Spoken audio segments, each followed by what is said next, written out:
2,000. That is the number of underground tunnels carved beneath the surface of Europe that no textbook in any school, in any language, has ever asked you to explain. They stretch from the farmlands of Bavaria to the hills of Austria, from Cornwall to the Mediterranean. They are carved with a precision that does not match the tools we are told existed when they were made. And after more than a century of research, no one, not a single academic institution on Earth, has offered a definitive explanation for why they exist. They are called Erdstalls. And until a dairy farmer's cow fell into one in Bavaria, most of the world had never heard that word. The farmer's name was Beta Greithaner. The cow was grazing. And then, suddenly the ground opened. The animal dropped to its hips into a cavity that had no business being there. And Beate called her husband Rudy, who decided to crawl inside, hoping, as anyone might, to find treasure. He found no treasure, only darkness, thin air, and stone walls carved into smooth oval shapes that did not match anything he had ever seen in a basement or a cellar. A research team arrived. Among them was a man named Dieter Allborn, who led a small, dedicated group called the Working Group for Erdstall Research. Dieter crawled into the tunnel. His colleague turned back because the oxygen was running low. Dieter kept going. He found a piece of wood, and that piece of wood, when dated, placed someone inside that tunnel roughly 1,000 years ago. But the tunnel itself, would not give up its age. Before we go any further, I need to briefly come back to something from the last video.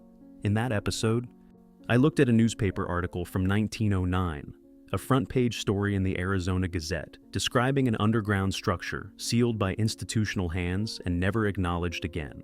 If you have not seen that video, I will link it below, because what I am about to lay out here carries a different weight when you understand that pattern. The pattern of things found underground and then made to disappear from the record. Now, back to Bavaria. Here is what the record tells us. In 1879, a Benedictine priest named Lambert Karner heard rumors about strange tunnels scattered through Lower Austria. Farmers had been finding them while plowing their fields. Over the next 24 years, Karner explored and documented more than 400 of these structures by candlelight. He described them as, and I want to be precise about this, strange winding passages where one can often only force oneself like a worm. He published his findings in 1903 in a book called Artificial Caves of Old Times.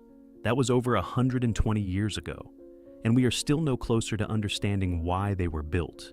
The tunnels are small. The height ranges from about 3 feet 3 inches to 4 feet 7 inches.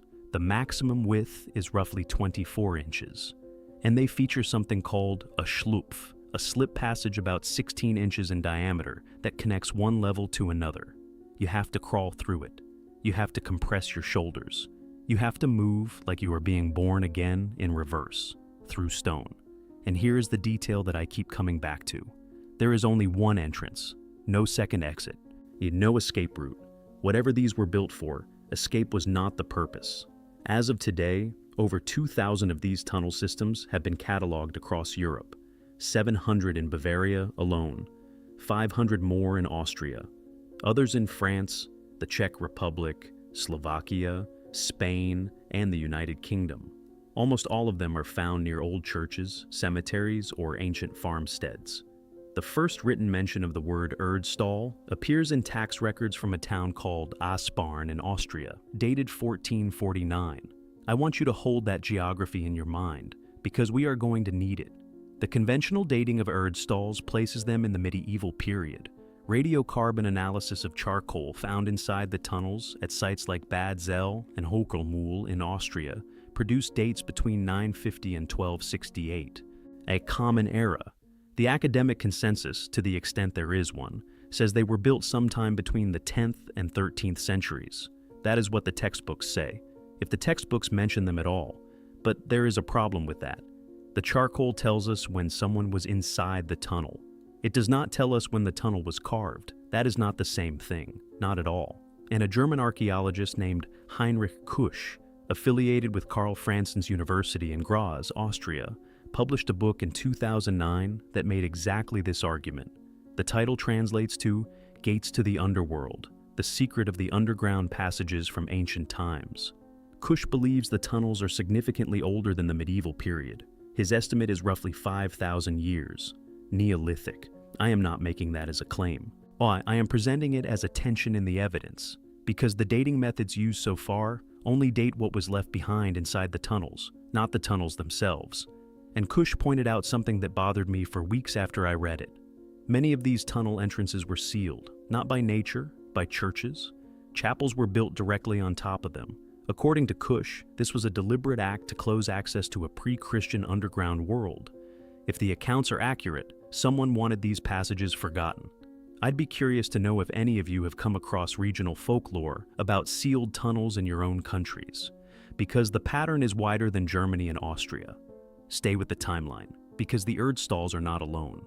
In Cornwall, in the far southwest of England, there are structures called fogus. The word comes from the Cornish forecave. They are underground stone-lined passages dating to the Iron Age, roughly 400 years before the Common Era. The best preserved is called Halagai Fogu on the Lizard Peninsula. It is a T-shaped structure with a main passage extending about 20 meters into the earth. Dry stone walls, no mortar, no cement, cold, damp, and dark as a grave. And like the Erdstalls, no one can explain with certainty what they were for. In Scotland, they are called souterrains or earth houses. Over 500 have been documented. In Ireland, 3,500. In Brittany, in northern France, they appear again. Different names, different cultures, different centuries, but the same impulse. Dig down, line the walls, make it last, and tell no one why. This could mean many things. But it is worth noting that the distribution of these underground structures traces a line, from the Mediterranean through Central Europe, up through France and Britain, and into the Scottish Highlands. The same geography, the same axis, the same compulsion to go underground. And I should mention something that nagged at me. In 2025, preventive excavations in Saxony-Anhalt, Germany, uncovered an Erdstall dug directly into the interior of a Neolithic tomb from the Baalberg culture, dated to the 4th millennium before the Common Era. Two realities separated by more than 5,000 years, occupying the same geographic point. The medieval tunnel builders chose to dig into a space that had already been sacred, or at least significant, for millennia before them. Why? The archaeologists at the site called it the persistence of places in the memory of the landscape. That phrase has stayed with me. And if you laid that line over a map of 19th century European rail routes, that is not quite right. Let me rephrase. If you compared the geographic corridor of underground tunnel concentration with the corridors chosen for the first major rail networks in Europe, you would find something that made me sit down. The overlap is not perfect, but the overlap is not nothing. I am presenting this as a pattern, not a conclusion. If you are finding this worth your time, and I hope you are, consider subscribing. This kind of research does not happen on most channels. What we are building here is something that goes places the algorithm does not usually reward. Having you along for it matters more than I can say. Now, back to the tunnels. Let's go deeper. Literally. In 1963, a man in the Cappadocia region of Turkey was renovating his home. He knocked down a wall. Behind it, he found a room. Behind that room, he found a tunnel. Behind that tunnel, he found one of the most astonishing things ever discovered beneath the surface of the earth. An entire city. 18 levels deep.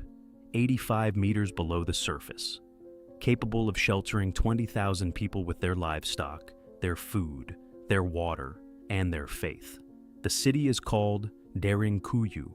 It had wine presses and oil presses, stables, schools, chapels, ventilation shafts over 50 meters deep, freshwater wells sourced from an underground river, positioned on the lowest floors so they could not be poisoned from above. Half-ton rolling stone doors that sealed each level independently from the inside, and an 8 to 9 kilometer tunnel connecting it to another underground city called Anomaly. Let me say that again, more slowly. A tunnel connecting two underground cities, running 9 kilometers through solid rock. And this was not a recent innovation. The Greek historian Xenophon, writing around 370 before the Common Era, described the people of Anatolia living in excavated underground houses, accommodations large enough for the family, domestic animals, and supplies of stored food. That is 24 centuries ago. Someone looked at solid volcanic rock and said, "I am going to build a city inside this." And they did. And the city did not collapse, not once. Archaeologists have found no evidence of any structural failure at Derinkuyu, but whoever designed this understood load-bearing geology at a level that demands respect. Over 200 underground cities have been identified in Cappadocia. 40 of them have at least 3 levels.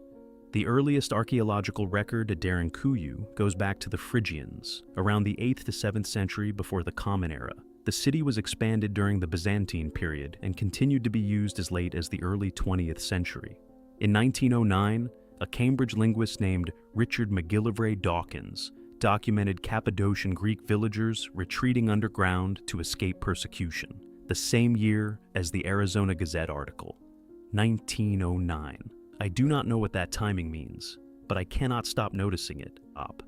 There is a connection here to something involving early 20th century institutional silence that I will get to in a future episode. For now, hold the date. Now I want to take you somewhere that made me deeply uncomfortable. Scotland. There are approximately 70 fortified structures in the Scottish Highlands whose walls are not merely stacked, not merely mortared, but fused. The stone has been melted, heated to temperatures exceeding 1100 degrees Celsius, sustained for 10 or more hours until the rock itself turned to glass. They are called vitrified forts, and there are around 200 of them scattered across Europe, from Scotland to France to Sweden to Hungary. I know that is a significant claim, so let me be specific. A geologist named John Williams first described vitrified forts in 1777. In 1937, archaeologists V. Gordon Childe and Wallace Thornycroft built a replica stone wall with timber beams and set it ablaze. It burned for 3 hours and produced only partial vitrification before collapsing.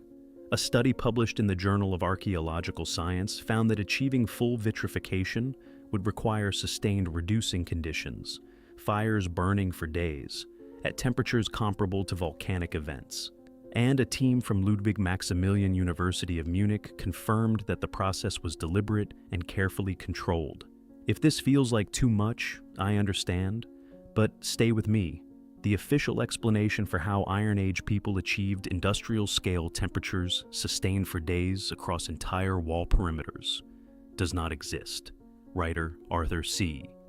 Clarke called Scotland's vitrified forts the biggest mystery he had ever encountered, and suggested that the people who made them would have needed something approaching a laser to produce the results. In the 1980 episode of his television program, archaeologist Ian Ralston attempted to recreate vitrification by building a stone wall and setting it ablaze. The experiment produced a few partially melted stones, out of an entire wall.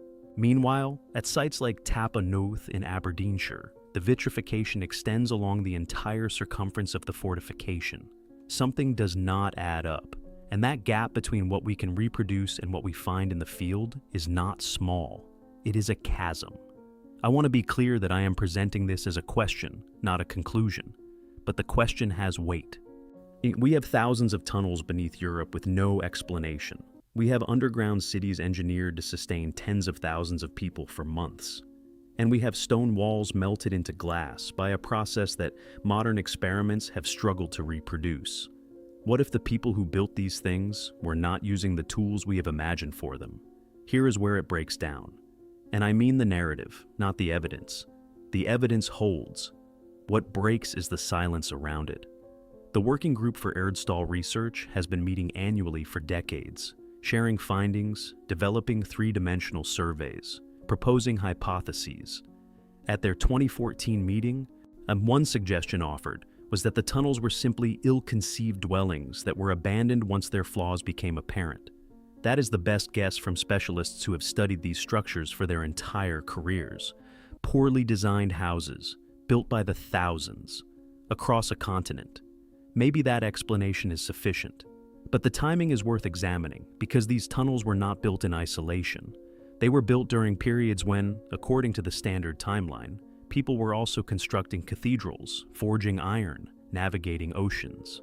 The same civilization that the record credits with the Bayeux Tapestry and the founding of Oxford is the same civilization that, apparently, spent enormous energy carving thousands of narrow stone passages into the earth for no discernible reason. The historical record is incomplete here, and that incompleteness itself is worth studying. Because it is not that the evidence is missing. The tunnels are there, the vitrified walls are there, the underground cities are there.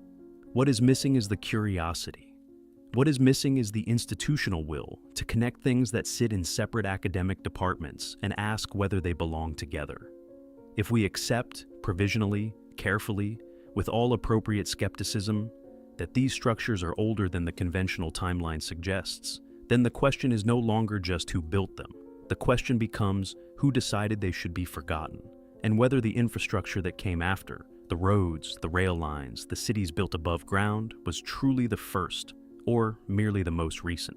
Consider this. When the Metropolitan Railway was built beneath London in 1860, it was the first underground railway in the world.